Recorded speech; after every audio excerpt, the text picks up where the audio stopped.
Hello and welcome to this Neurobranch video. In this video we're going to talk about my lived experience of getting a formal diagnosis of autism and some of my life experience before and afterwards and how it's changed, not necessarily the way I perceive the world, but I now know what to ask for. So I was late diagnosed with autism. I was diagnosed specifically at 28. I am now, at the time of recording, 42. And so I didn't get a lot of the support you would associate now with a lot of other people through school. Now, while growing up and going through the education system, while I did think I was different, I didn't think I was that different compared to my peers.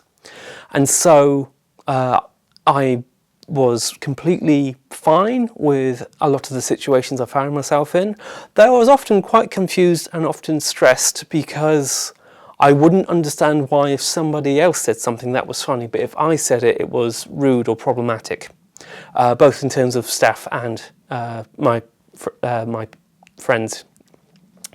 And so, again, growing up, I wasn't very much aware of my inabilities, and this leads to an aspect around the problem I face, which is characterised by the Dunning Krugger effect. I won't go into a huge amount of detail, but Dunning Krugger were two psychologists that wanted to understand the phenomena of why people thought they were good at something but clearly weren't. And I discovered about this through a video with John Cleese, and if I find it, I'll link it in the description below.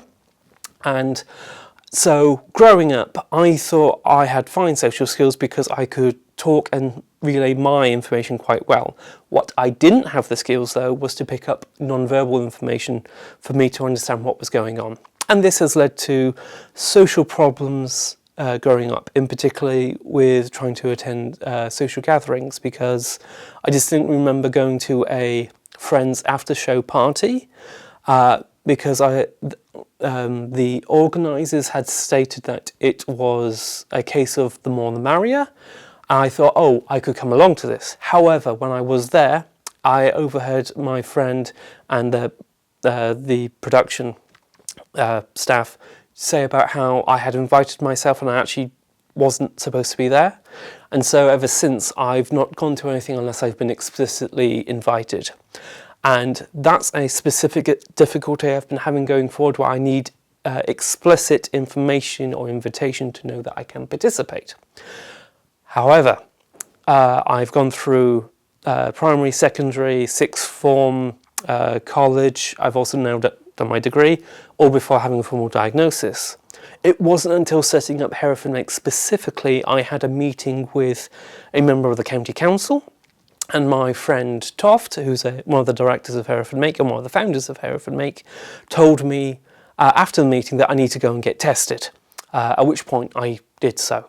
And I went through the process. However, there was some resistance from the GP, because when I first saw the GP about this, he said, why do you want the diagnosis? You can't be cured of it. I can't see how it helps.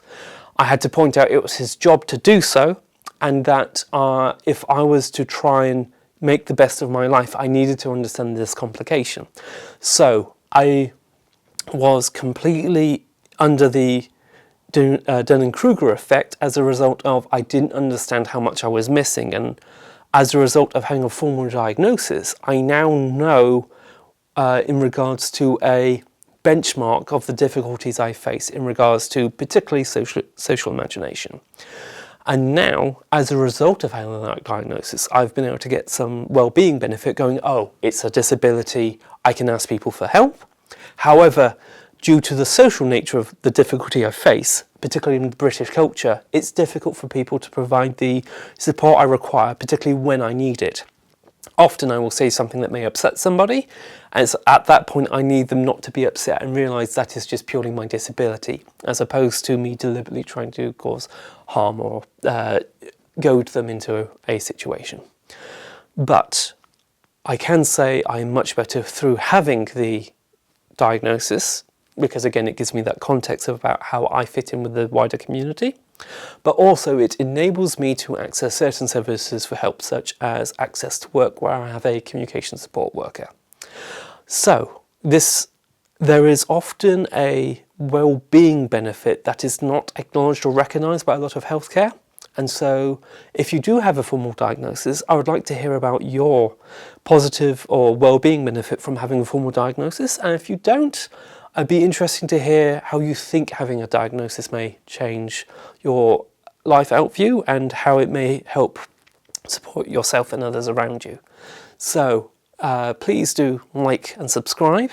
And again, I look forward to continuing making a difference with you. Thank you.